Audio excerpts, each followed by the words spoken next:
So the biggest news in Fortnite history just dropped yesterday. Disney has purchased $1.5 billion worth of shares in Epic Games and has future plans to collaborate with Fortnite specifically. This is intriguing news. A company like Disney, who has hundreds of IPs underneath their name and is now in direct partnership with Epic Games and Fortnite, could open a world of possibilities for the game moving forward. However, and there's always a but or a however in these videos, isn't there? This could also come with a lot of baggage. Per usual, I need to start this video with a qualifying statement. I don't have a problem with this merger personally. I don't think that it's necessarily going to be the worst thing for the game. However, I think I'm justified in having a few concerns considering Disney's track record. Disney has acquired a reputation over the last few years of ruining franchises that they've absorbed under their umbrella. Indiana Jones, Star Wars, Marvel. These are IPs that have existed for several decades that the hardcore fans now can't stand in some ways because of the Disneyfication of these properties. But what does Disneyfication imply? From what I've seen from people complaining over the years, it's Disney's pushing a particular ideologies or political messages within media. There's a reason why the Marvel Cinematic Universe has been rebranded as the MCU by fans of the comics. This push for diversity in Disney's different properties feels forced, faked, and corporate. It doesn't feel like you're making change because you want to morally stand up for something. You're doing it because it can get you numbers or make you more money to appear more woke. Now listen, I know that these are a lot of buzz terms that are thrown around by people, and it can get wrapped up with a lot of political messaging. My goal here today isn't to be polarizing, but to objectively look at some things that have happened over the course of the last few years with certain Disney properties, and also what effect Disney has already had on Fortnite. Now, regardless of what end of the political spectrum you lie on, regardless of what your personal beliefs are, I think every single human being can agree with this.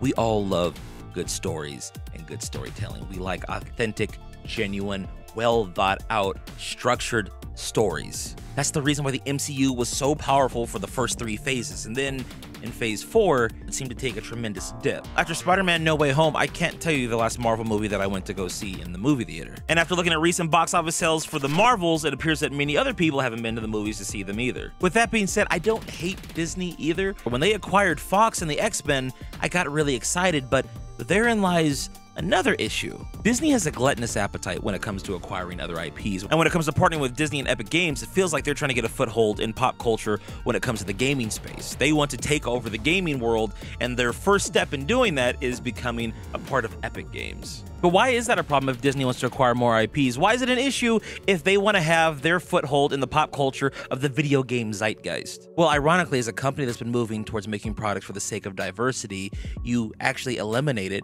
when one company owns the majority of the pop culture IPs or icons that exist. In any society, media is what controls the culture, and when you have one particular viewpoint or one ideology that has too much of their hand on the culture, that's never a good thing for society as a whole.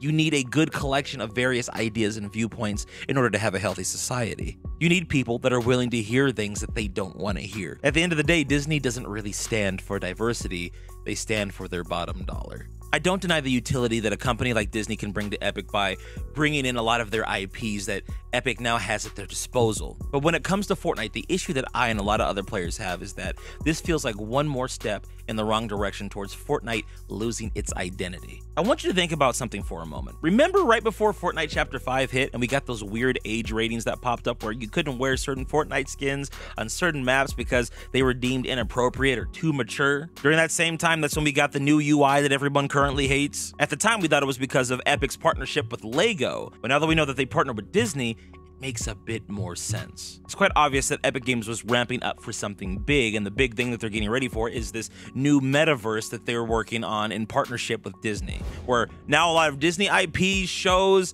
all the different things that you love from Disney, they can now be found in Fortnite. What is Fortnite's new slogan?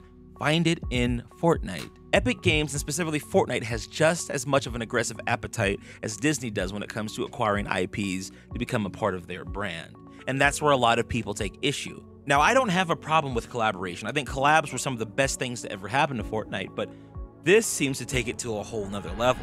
I wouldn't be surprised if Fortnite starts looking a little bit more like Disney Plus. And that's where the issue is. I don't want Fortnite to be a new streaming service or a new platform where I can find anything Disney related or have access to a limitless amount of IPs. I want to play Fortnite and I want to play the BR. Between the UI, the age restrictions, the overall feel of the game, Fortnite feels like it's lost its identity. For the last couple of chapters, there seems to be a lack of emphasis on gameplay and fun. We've had some updates, but they haven't been as consistent consistent as a lot of the player base would like. And that's really at the core of a lot of Fortnite's problems right now. This Disney collab is promising, but the issue is, what kind of changes are we going to get as a result of Epic Games being so directly tied to them? These two companies in some ways are kind of married together now. They've always had a close relationship, but this $1.5 billion investment now seals the deal. And if the UI changes and the age ratings are any indication of the plans that Disney has for Fortnite and Epic Games, you do have reason to be concerned. I want to see this game thrive. I want to see this game evolve. I don't want it to stay the same way